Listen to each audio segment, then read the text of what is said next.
Bum bum bum bum bum bum bum. One thing that I wanted to mention is that there is a sequel to The Shining that came out in 2013, the novel called Doctor Sleep, which a lot of people didn't know. That don't know going into it, they didn't know that it was a sequel to The Shining. Yeah. And that's I just wanted to mention that because there's also a movie adaptation of Doctor Sleep that we're also going to talk about in the future. Yeah. So just be on the lookout for that. If you like this discussion that we had here, we're going to have one for that story too. Future's now, old man. Danny, it's time to take your medicine. See, try something, something better. Danny! Mr. Torrance, Huh? may I make a suggestion? May?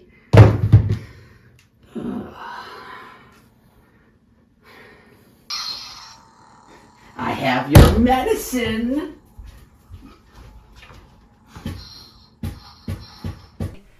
Bum bum bum bum bum bum bum. So, what was up with the ending of The Shining? Like with the photograph of the Golden Ballroom thing, and then it cuts back to it, and Jack is there, like he was there in 1921 or 22. I think it's 21. What was your thought about that? I was kind of thinking that was when he joined all the ghosts at the Overlook, and then I think every time they probably get somebody to join, I don't want to say their cult, but their weird ghost thing that's going on, I think they add them to that picture. Okay. Type of idea. I see what you mean. Yeah. I don't know. I don't know if I'm making any sense. Yeah, that is kind of this is a detail that always stuck out to me with the ending of that movie. There is actually like a fan theory that it's like, because you remember, I think it's Lloyd or maybe or the original character Brady says to Jack, "You've always been here, Mr. Torrance." Oh, right, yeah. There's kind of a fan theory about that where it's like a time loop kind of thing. Oh, okay. Like maybe he was there originally, just because it's like it's like he went back in time whenever he joined the hotel. Yeah. I don't know. I just thought that was really interesting. We didn't talk about that last time. Yeah. Oh, hello there. Oh, hello there. Hi. Sorry, we've just been kind of on a roll. We didn't even know, you guys were there. Hello, this is ZBH. This is Grif from One Man Show. Oh, hey, how hello. you doing? Good, man. Always good to be here. Yep, glad to have you.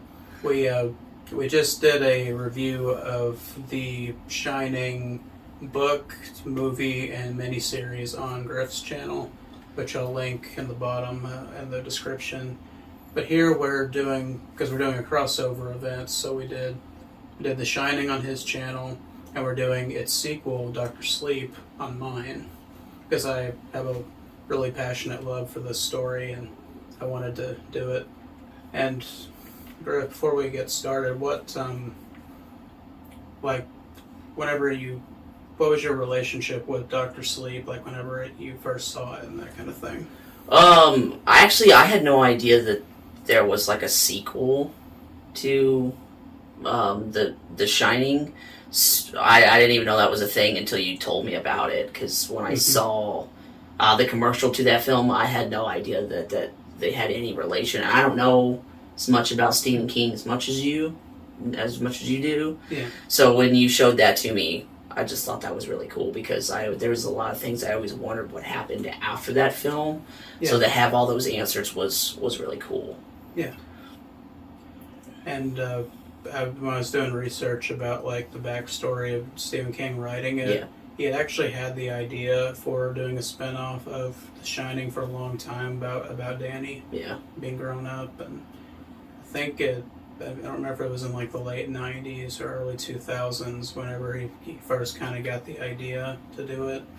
And then it wasn't until 2009 he actually started writing it. Because he held like a fan poll thing with his audience about what they wanted next, like another Dark Tower book or the Dr. Sleep book, and I think there was something else too. Jeez, I feel like if I waited that long to write something, I would forget it. I don't know about you, but I would have. Yeah. Man. But yeah, I've always liked The Shining as a story, and now that I've read the book too, and I've seen all the versions of it, I've just really grown to appreciate it a lot more. Yeah. And then I watched the movie first back when it was the Dr. Sleep movie when it was released in 2019. I watched it because I barely knew anything about the plot. I'm just like, I know it's loosely connected to The Shining, and then Danny's the main character. That's all I really knew. And then I just went into it, and I was just like, my God, this is like one of the best movies this year. Yeah. Like did you watch that in the movie theater when it came out? I did. Oh, okay. Opening weekend. I didn't even know it came out in the theater. Yeah, that's one of the problems with this movie is Warner Brothers and them did not market it like very well at all. Sad. Because I think it had a budget of like 50 or 60 million. Yeah. And it only made like 84 million at the box office. Yeah. Well, like I said, I mean, I don't really think a whole lot of people knew about it. Like I said, I didn't know about it. Yeah. So I like I said, I had no idea it had any link to The Shining. I mean, it's ironic. Like any movie that could be a sleeper hit, it's literally in the title with this movie. Yeah. Yeah. But yeah, this like I don't know. I didn't know what to expect. Because I hadn't read much of Stephen King. I knew of his stories and things, but like I was expecting, there's going to be some supernatural, scary stuff in it, because there always is with this stuff, at least normally.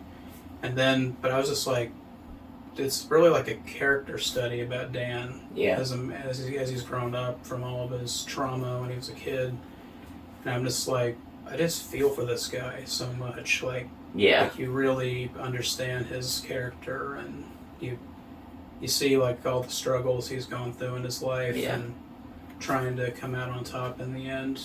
Yeah. Definitely him having issues with being an alcoholic. I feel like small amount or big amount of people could probably relate with that, and seeing his struggle in and out. Yeah. It's definitely something. I don't want to say completely relatable, but could be a really relatable character. It helps you get into the headspace of somebody that's going through that. This kind of gives you an idea. And what's interesting is back in the 70s when King wrote The Shining, he was an alcoholic at that time. Oh, okay. Yeah. So that's why like him and Jack are kind of had a lot of similarities, like being teachers turned writers and being alcoholics. Oh, okay, yeah. Like all these little connections there. But then this story, Dr. Sleep, with Danny being the main character, it's about somebody who overcomes alcoholism. Yeah. And between The Shining and this book, Stephen King became sober. And he hasn't touched alcohol in a long time. Oh, good for him. Yeah. So I was just like, it's a really personal story for King. Yeah. It's not just a blatant cash grab sequel to something we know, something to sell it to people, but there's a lot of heart in it. That's for sure. Yeah, that's what really made me keep coming back to it as a story. And now that I've read it, I read the book earlier this year too. So that's the thing with Stephen King adaptations. I watch the movie first or the adaptation, and then I go back and look at the source material. Yeah, which is it's doing its job. Like it wants to create interest in the books and that kind of thing. So I don't think there's anything wrong with that. If you watch something that's an adaptation, then you go back and you're like, oh, I see where all this came from, Yeah, one thing I do want to acknowledge, I did not read the book. So there's moments to our audience where I seem like I'm lost, or I don't have 100% of knowing what exactly I'm talking about. I did as much research as I could for this film. But yeah, you had a bit more homework than I did. Yeah. But that's why you wear the glasses, right? So nobody sees the confusion. Yeah, that's right. That's right. Just a description. The wide-eyed freaking out. Yeah, that's right. It's like, or whenever I get on one of my crazy tangents, your eyes are going to be like, what is he talking about? What? What? Okay, so we kind of gone over like what the plot of Doctor Sleep is.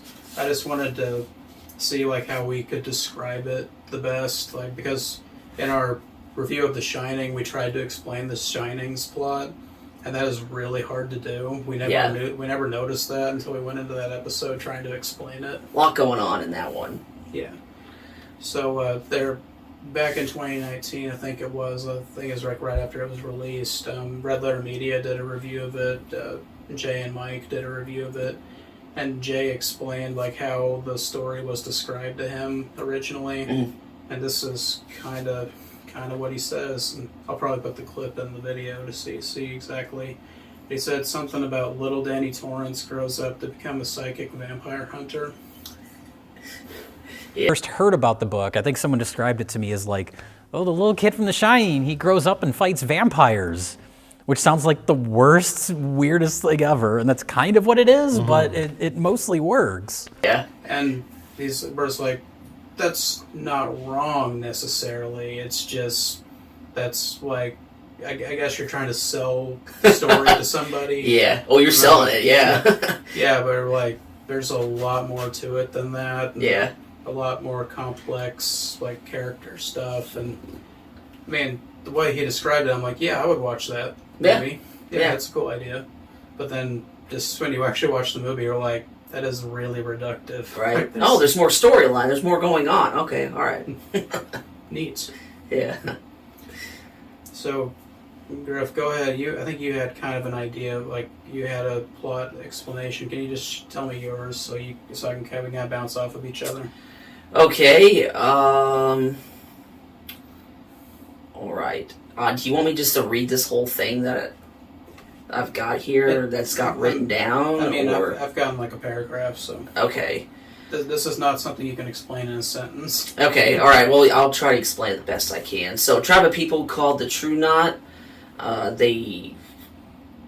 so they're a group of people, which is odd because I feel like in the book they acknowledge them as vampires, but in the movie they don't. I mean, because they've got a thing about, like, sucking the life force from people that have the Shining, and that is what keeps them young. They're kind of vampires. It's really vague, where it doesn't really explain it. I mean, just to use kind of some pop culture things, I would consider them more closer to like Dementors, or like Shang Tsung from Mortal Kombat, where it's like they suck like the soul or the life energy out of people. Okay, so and then they're out kind of doing their thing. They're sucking people's life force, and then Rose, I think that's the main True Knot woman. Am I thinking that right? Okay. Rose the Hat. Yeah, and then she pretty much notices. Is it Abra? Is that? Aberstone. Yeah, Aberstone. Yeah. Pretty much notices her, realizes that she has a really strong shine, and so they pretty much go. They try to chase her down, and then Danny pretty much gets involved in it, and he kind of has this choice whether he wants to try to help this girl or not, and then he pretty much decides to make that choice, and then they pretty much team up together to take on the True Knot. Yeah. Yeah, I think that pretty much. Yeah, I think straight to the point. Did I make any sense? Yeah, it makes sense. And it's interesting you tackle it from the villain's perspective, like at first, and then you introduce the heroes. Yeah. Because that's one thing that's interesting about this story is that the villains and the heroes kind of get like equal screen time. Which is interesting because you don't see that almost never. Yeah, because you get to know the True Knot like members as characters, and then you're reintroduced to Danny decades later, and then Abra is a new character. I'm just gonna say this: like Stephen King really writes children characters very well. Yeah. Like Danny and The Shining, Charlie and Firestarter. I mean Carrie. I think is pretty well written too. So like he hasn't lost his touch with that, definitely. Like Abra's very likable.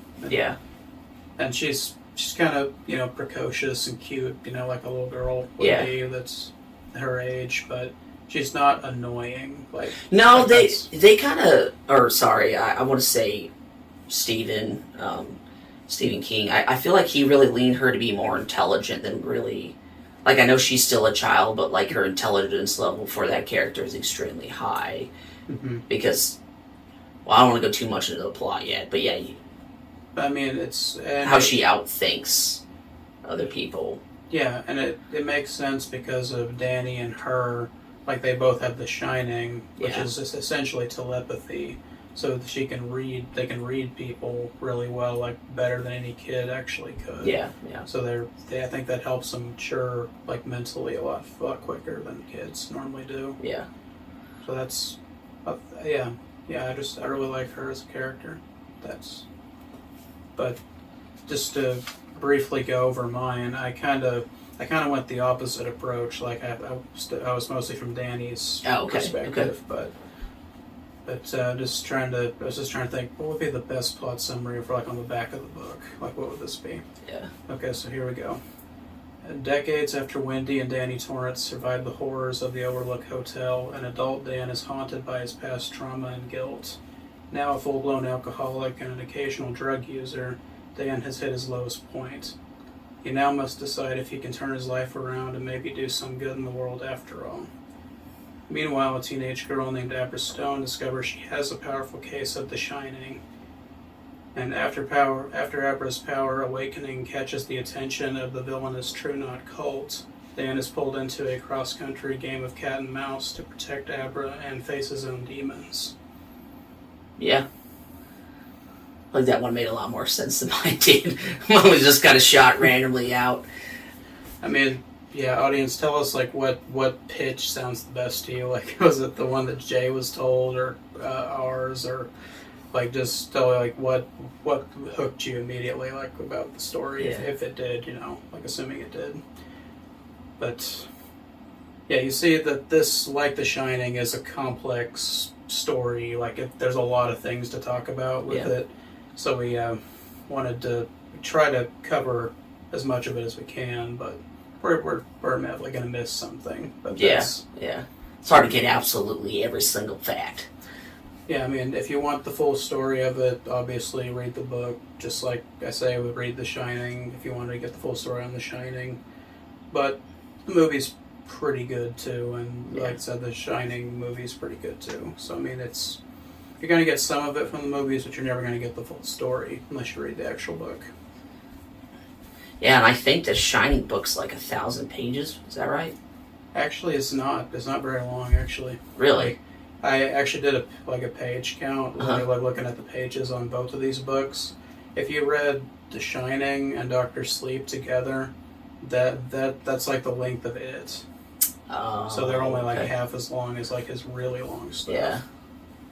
Oh, maybe I was getting those two book links mixed up. Yeah. It is over 1,000 pages. Okay. I think The Shining's 400 and something, and then Doctor Sleep's 500 and something. So I mean, not exactly light reading, but it's not it's not it.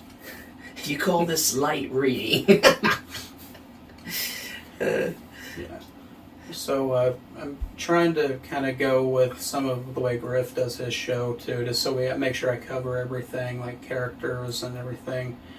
So we did something kind of funny with the Shining episode on his. We split up the characters by living and deceased.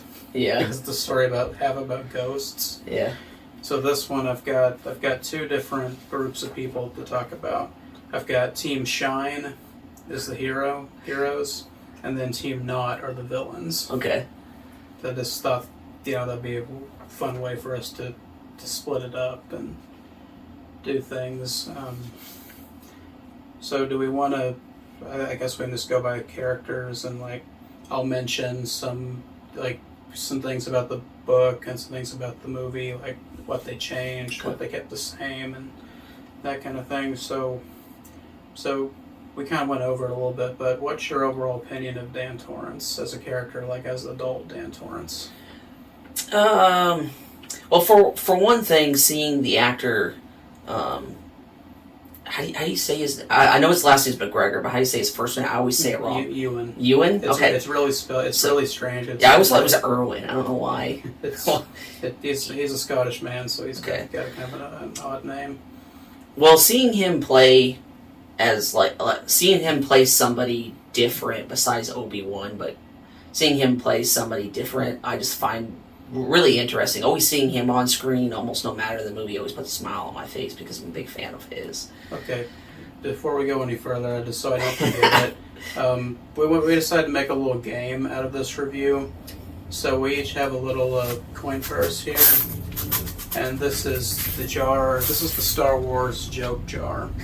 So whenever we're going to talk about the plot, we're inevitably going to make Star Wars jokes. I made so many Star Wars jokes when we watched Doctor Sleep. Yeah, so like whenever we're gonna have to kind of put a coin each time we make a Star Wars joke, and we can even do a tally at the end and see how many we made because we may not remember all of them. See how much money we get in there. Yeah. So that's just referring to him, like what he's been in. So that's not a Star Wars joke. Yeah. So that doesn't count. I'm glad you mentioned that because I'm like, oh yeah, we need to do the bit. Yeah. So, But yeah, seeing him on screen through that entire movie was something I really enjoyed. He did really well, and then kind of seeing him have a good character development because he goes through being an alcoholic, and then he later changes his life because he realizes there's something wrong with him. So seeing a good character development from going from not completely a bad guy, but just having issues, and then realizing he has issues and then changes his life is definitely something that I enjoy seeing. And then also you kind of see in that beginning part, he's not really using his shine. And then when it gets to him changing his life, doing better, he's constantly using it, or at least when he's helping people.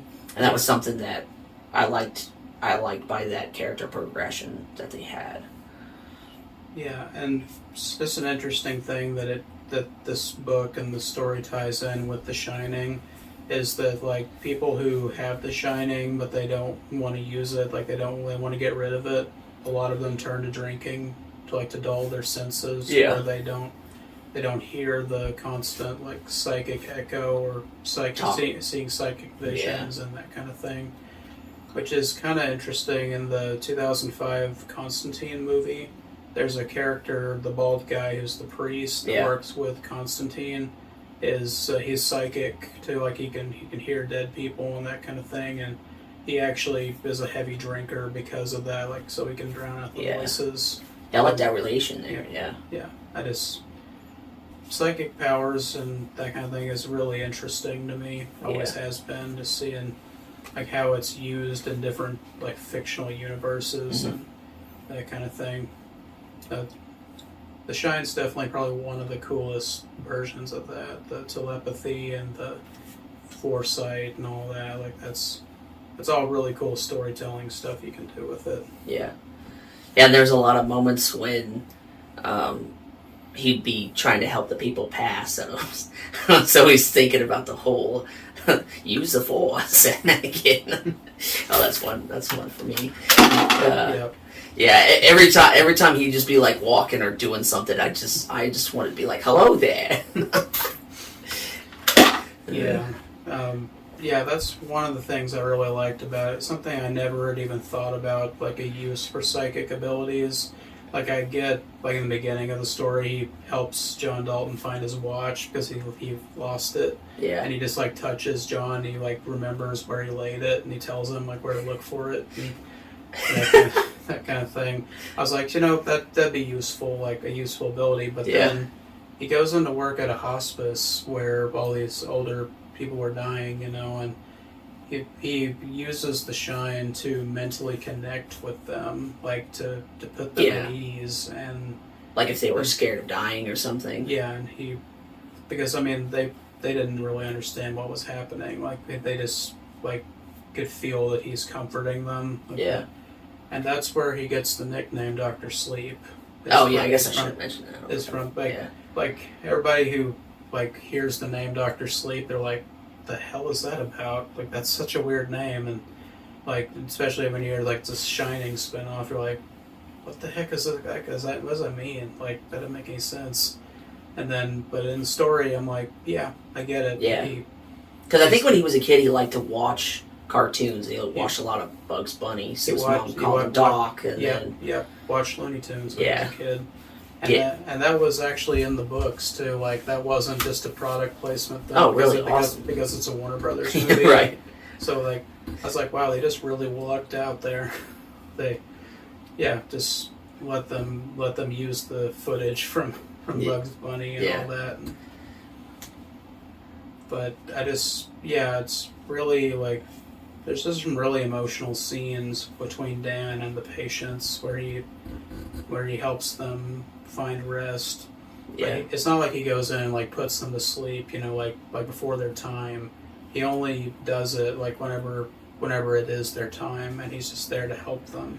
Yeah, he just puts them at ease. Like, I like the part where I always say it makes my heart grow 2 sizes because I always refer to myself as a Grinch as a joke, but where the guy, one of the people he helps cross over, he's about ready to die, and he says something about the radio that used to be next to his workbench, and then that guy starts singing his favorite song, and then he starts singing with him. Yeah, started singing. Yeah. They sang Frank Sinatra. Oh, okay. That's pretty cool. Yeah. And I mean, we got to have Ewan sing a little bit in most of his movies if we can. Yeah. Yeah, that dude is actually a pretty decent singer. It's like he's actually pretty good. Mm-hmm. But did I cover the character enough? Almost. Yeah. I want to mention a couple of things, like just a couple of quotes that I think kind of say his character, like kind of explain it really well. Like when he was meeting with John Dalton, and he's played by Bruce Greenwood in the movie if you watch it, which I really have to pay attention when he's on screen, because if I'm not paying attention, I'm hearing Batman. Yeah. Because he voices Batman in a lot of things.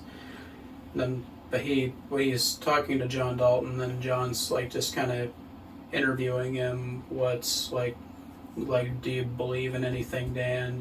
What gives you strength and that kind of thing? And I thought this was interesting what Dan says. He says, our beliefs don't make us better people, only our actions do.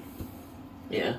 Which I thought that was interesting because Alcoholics Anonymous, they use a lot of like Christianity, just like God helping them through their struggle and that kind of thing. Yeah. Although it's not like explicit in the book either. I was wondering if it was like really explicit or something, but he's not really ever just. Yeah. It's not ever like a devout Christian or anything. He's just. Now, I've been to NA meetings. Now, I've never had like any issues with using, but I knew people knew a person that did, and I used to go to those meetings with her, and they pretty much captured those NA meetings, AA meetings.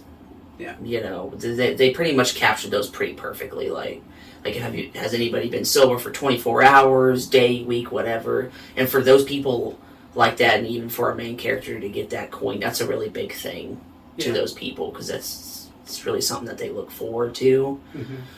I mean, just to have, like, I don't want to call it, it's sort of a reward, but it's not. It's just like that reminder of how you don't want to go back to that old life. I mean, it's recognition of an accomplishment. It's not like they're giving you a gold medal. They're just like saying, "Good job, keep it up." Yeah, like you're getting better. Just keep going. Yeah. Which, I mean, that's talking about the personal thing with Stephen King. Like that definitely, like, he's been to a bunch of AA meetings. I could tell the way the book is written, like how kind of procedural it is, like how he goes to each meeting and like each of them talk, and like I was like, yeah, Stephen's definitely been there. Yeah, I can definitely tell. Yeah, that'd be interesting to be at like an AA meeting and him stand up. He's like, "Hey, my name's Steven." It's like, shit, this is Stephen King. Hi, Steven. holy shit, that's Obi-Wan Kenobi. Yeah, it makes you wonder if Star Wars exists in that universe. Of course, I always think about that, like when in the MCU, whenever the Captain America watches Star Wars, they're like, wait, why does Mace Windu look exactly like Nick Fury? Right. Okay, I guess that. That counts. I'll pay the toll. That counts. Yeah, get in there. Will it not fit a quarter in there? I know. Is that a quarter? I got sunglasses, so I can't quite tell what coin that is. Fine, I'll use a penny. I just grab random coins. Yeah, anyway, I don't remember. I don't know if I've shoved a quarter through there or not. Oh, wait, hold on. Go to the back side. That side. Right there. There it goes. That's it. Yeah, okay. How many people does it figure out to put a coin in a jar? Takes two, apparently. Yeah. Yeah, I just think that's funny that you mentioned, like, some people, like an AA person being a Star Wars fan. That would have been weird. Yeah. I mean, to be fair, he does, like, shave and everything, so he doesn't look exactly like Obi-Wan the whole time. Yeah, but definitely just, clean cut. And it is kind of cool that he does an American accent. He does accents a lot, but it's always, like, kind of different. Like, something I always remember him with the American accent was Big Fish. Oh, yeah. Because he's the elderly father in the flashbacks. Yeah, he's kind of like a southern accent. Yeah. Something like that. I mean, and in Big Fish, yeah, it's in the south. Yeah. But in this, he's from the northeast. Well, I meant, so I meant his accent in Big Fish. Yeah, isn't it interesting how some actors can just do that? Mm-hmm. Like, I think the actor that plays Eddie, the character from Stranger Things, the dude's British, but when he's on screen, you can't even tell. It's like, Yeah. Mm-hmm. It's crazy that how some actors can do that. It's really neat. Yeah. So one thing I wanted to talk about, just comparing the book to the movie and like how they do the characters and everything. The movie is very sanitized. Oh, okay, compared to the book. Yeah, like Dan and John and Billy. Haven't even mentioned Billy yet, but they all like talk like sailors to each other. Like they don't use like the C word, like that kind of talking, but it's a lot of the F word, like a lot. I'm like, yeah, I can see why you wouldn't necessarily translate that into the movie. Yeah. Because not everybody wants to watch a movie that's like Boondock Saints with the F word. Yeah. But that's one thing about the sanitizing of the language that's used, which doesn't bug me much. I just like reading the book. I was like, "Whoa, fish mother with that mouth." The only time language ever bothers me is when it's like a stand-up comedian. But like if it's in a movie, then I don't really mind it. But it depends like the delivery of it. Like if they're just saying the F word just randomly and it's not really like going with the conversation. Seems like they're just saying it to look cool, to drop an F-bomb. It can get annoying. Yeah. But it just kind of depends the text of it. So, like, kind of last thing I want to talk before we move on, because we want to get through all the characters, Mm-hmm. but it's something about Dan that I really appreciate the book from not shying away from, and the movie does shy away from it a little bit, but just how, like, morally ambiguous he is about certain things. Mm-hmm. Like, in the movie, you see the one-night stand he has with the girl in the bar, and she has the little boy in the apartment. Yeah, it's kind of left ambiguous in the movie. Like, in the theatrical cut, I think... Oh, yeah, and there's more than one cut of the movie, by the way. So, just so you know.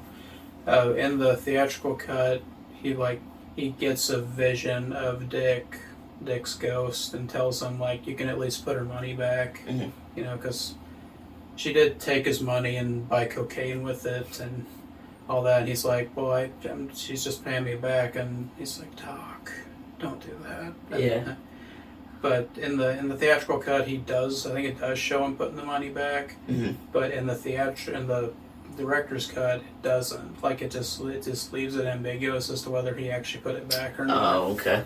Because in the book, he doesn't. Ah, well. He does. Yeah. He does actually walk away with the money, and that's one of the things that, like, haunts him the rest of his life, is that he, until near the end of the book, he, like, tells it to the AA meeting, and he feels a lot better after that. Like, that's just weighing on his psyche the whole time, that he stole from this single mother that was really poor, and I mean, he was destitute too. Like, he was desperate, and he easily could have starved to death and that kind of thing. But then he got the psychic vision of her and her little boy being dead, like, pretty soon after that. So that just the Shining just was like this conscience just beating him over the head with it, like that he couldn't make it go away, no matter how much he did. Like, which I like, damn, that's really, I respect how dark that went. Like, I mean, that's the one thing that I just, not many things would show that. Not many shows or movies would show a character going through a struggle like that. Yeah. Well, yeah, to me that sounds like a really important piece for character development. And I think, to a certain extent, no matter how dark it is, I think you should show it. Yeah. And I say that because it's like when you're trying to tell a story, you shouldn't shy away from it. Like, you should just tell it, and then if people like it, they like it. If they don't like it, well. Yeah, you know. That's kind of Stephen King's thing. It's just him. He's very candid about what, like, he just nothing sacred. Characters just talk like people. They hold on to things like people do, and things bug them like people do, and that kind of thing. On the talking about Dick Halloran just for a second though. So if you watch the Shining movie, he gets killed by Jack with the axe, which is drastically different from in the book. I know this isn't a Shining video. I just have to kind of go over it. Acknowledge it. For this part. So he doesn't die in the book because Jack uses the mallet and hits, like, he could easily kill Dick, but he didn't. Like, he just was lucky to get away. So Dick is actually alive in the book, like, when Danny's little in the 80s, and, like, helps him with his trauma from the Overlook. It kind of explains The Shining a bit more, like, so he could actually teach Danny more about it, not just the little snippet that he got in the movie. Yeah. He teaches them how to use the Force. Sorry, I had to. Yeah, I got it. But I may be misquoting it. I'm trying to think how exactly Dick says it. But in that scene when Dick is acting like as his conscience, because in the Dr. Sleep movie, he's actually a ghost that Dan is seeing, like he can be visited by ghosts and that kind of thing, and he's trying to act as his conscience. Like, whenever he takes the money, and Dick is there, he tries to do the lockbox thing that Dick told him how to do, like how to handle with ghosts coming after him from the Overlook. And he tries to open a lockbox to put this memory inside of it and to lock it away so he wouldn't have to think about it. And then Dick says something along the lines of, "You can't put memories away in a box. They're the real ghosts." So it's like... That's pretty heavy. Yeah, and it's kind of like, it makes me think of Harry Potter with the pensive, you know, how they can take their memory and put it away in something different if it's too heavy on their mind. And it's like, Stephen King's like, nope, you don't get off that lucky. Yeah. So just to kind of talk about it, because it's important to the plot, what Dick teaches Danny how to do when he's young is, whenever these ghosts from the Overlook keep haunting him, like the lady in the bathtub coming back and for him over and over again,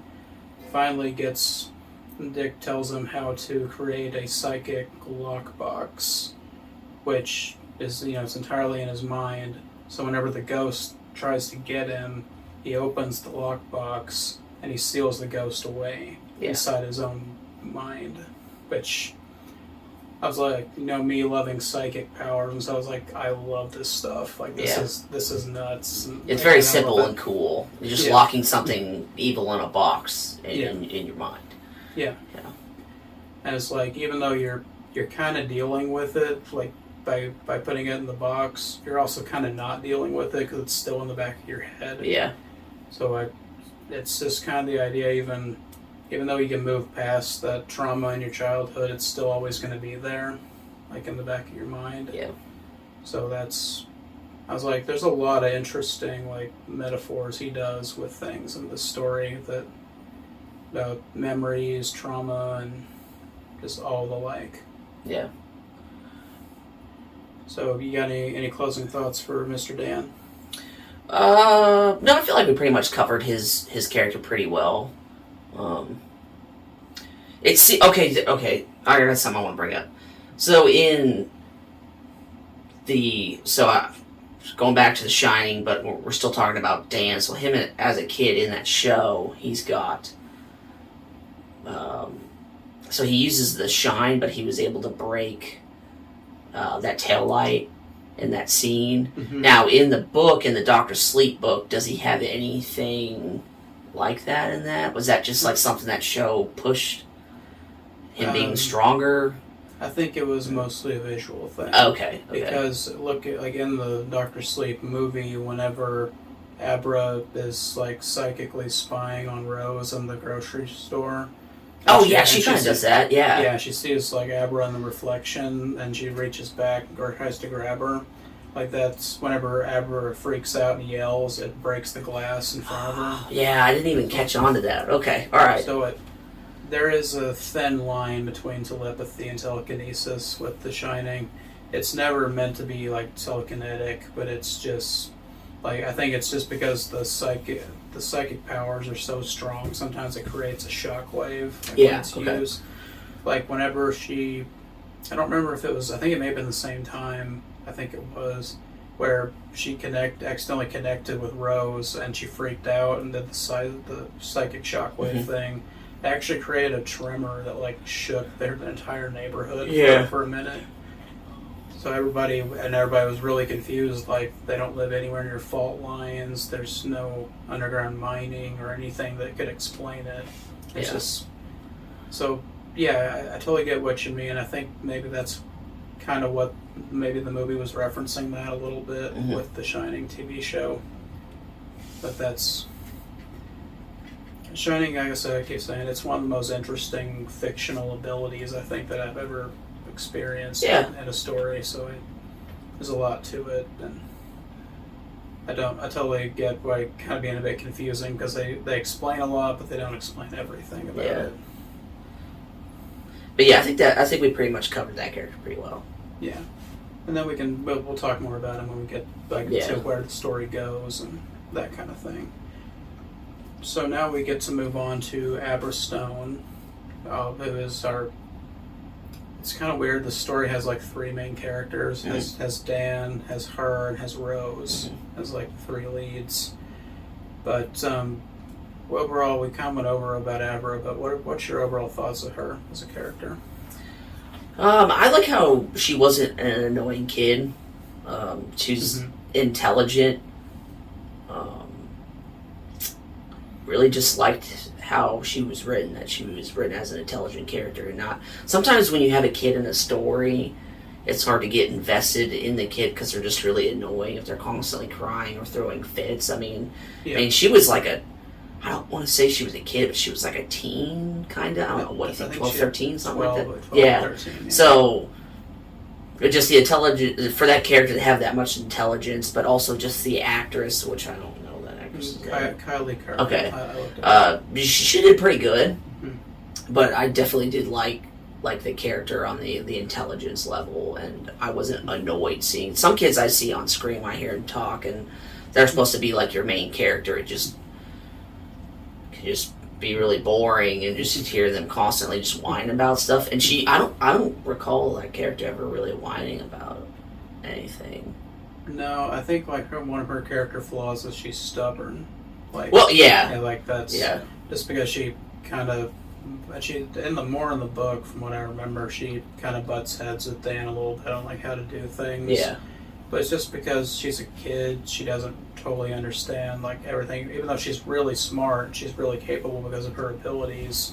She's still a kid and she's still maturing. She doesn't know everything that Dan does, and Dan's just trying to be a good mentor for her, like to protect her and to teach her like how the world works, and like not sugarcoat it, but not break her spirit either. You know.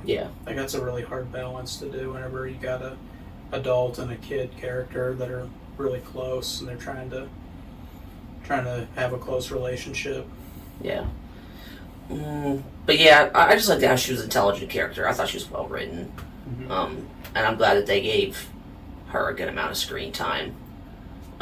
They definitely had a good balance of doing, McGregor, her, and Rose. Like not too much time on everybody where it didn't feel like anybody was stealing the show from each other. Like it was just a well balanced way it was directed.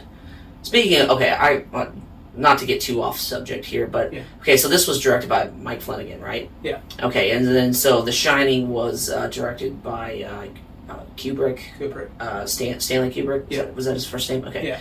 So do you think Dr. Sleep would be better if it was directed by Kubrick than Flanagan? What do you think about that? I mean, I don't know if that's a fair question or not, because like honestly, I mean, Mike is good, but he's also really young. Like he's just done a few things. And yeah. Stanley Kubrick's considered like one of the modern masters of filmmaking, so it's hard comparison. Okay, I didn't really know Flanagan's backstory on how much he's done directing, so yeah, that makes sense. I mean, he is a horror director. He does a lot of things. He does a lot of TV series, like like Haunting of Hill House, Haunting of Bly Manor, Midnight Mass. All of that's him. Okay. So he does. So it's kind of cool that he does did a theatrical movie with this, which was kind of different. But yeah, I didn't mean to go off subject, but I just. It's an interesting question. Like, I mean, because when I was watching it, I was like, I wonder how this would be like if Kubrick directed it. Like Mike definitely used certain things, like the way he zooms in or zooms out is similar to the camera work in The Shining. Is Kubrick still alive? Is he dead? No, he's been dead a while. Okay, I didn't know. Just the reason I mentioned it, the last movie he was working on was AI, Artificial Intelligence, which came out in 2000. Yeah. So he actually died before he could finish that, and then Steven Spielberg finished it for him. Okay. Just a little bit of movie history for you. Okay. Yeah, and something really interesting filmmaking-wise that I mentioned the way the camera moves and stuff is similar to the Kubrick Shining, but when they're going back to the Overlook in the movie, and it's like at night, so it's all dark and everything, they actually took the footage from the original Shining, the helicopter shot of going into over the river and into the valley and everything, and then they darkened it. Like they made it at night. Oh, neat. So I was thinking how did he do that exactly? Right. It looks so similar to the original shot. It was the original shot. It was just doctored slightly. I was like, that's really interesting. Yeah. And kind of a cool way of doing it. I mean, if you're gonna keep making like a sequel or something decades later, and you're trying to make it look like the original, I don't think there's anything wrong with using a little bit of the original in it. Yeah. Just as long as it's not like gratuitous, just constantly cutting between the two and that kind of thing. Yeah. But yeah, I think that pretty much covers his character. Yeah, I did want to mention one of the differences between the story of the movie and the book is that she's a little blonde girl in the book, and the reason they did that, I think, is because Crow, one of the True Knot villains, he mockingly calls her Goldilocks. Oh, see, I kind of would have liked that if they did that in the film. Yeah, I mean it's one of those things. you choose the right actor for the part, not necessarily if they look exactly. Well, right, like yeah, the story. yeah. No, she Like, crushed it. yeah. That's for damn sure. No. I mean, like, I know some Harry Potter fans bitch that Daniel Radcliffe doesn't have green eyes like Harry has in the movie and the book, and I'm like, who cares? like, I'm not gonna tell little Daniel Radcliffe no, because he was perfectly cast as Harry Potter. Yeah. You know, like. Well, and it's like, and at that time, that was like, when was that? That was in the 90s? 2000? Late 90s. The movie came out in 01. Yeah, there wasn't a lot of kid actors peaking at the time. Let's just be real here. Yeah. There wasn't many, so it was just like, you, and you. Mm-hmm. So there you go. Like, now kid actors are peaking like crazy, but then there wasn't really a whole lot that was real noticeable at the time. And I mean, with Harry Potter, they had to have only British kids too. Yeah. So like, they didn't even have like access to all the Hollywood kids that were around at the time. So Yeah. I'm just saying, like, just get an actor that works really well for the part. I don't care if they look exactly like the character from the book. Yeah. That's not a big deal.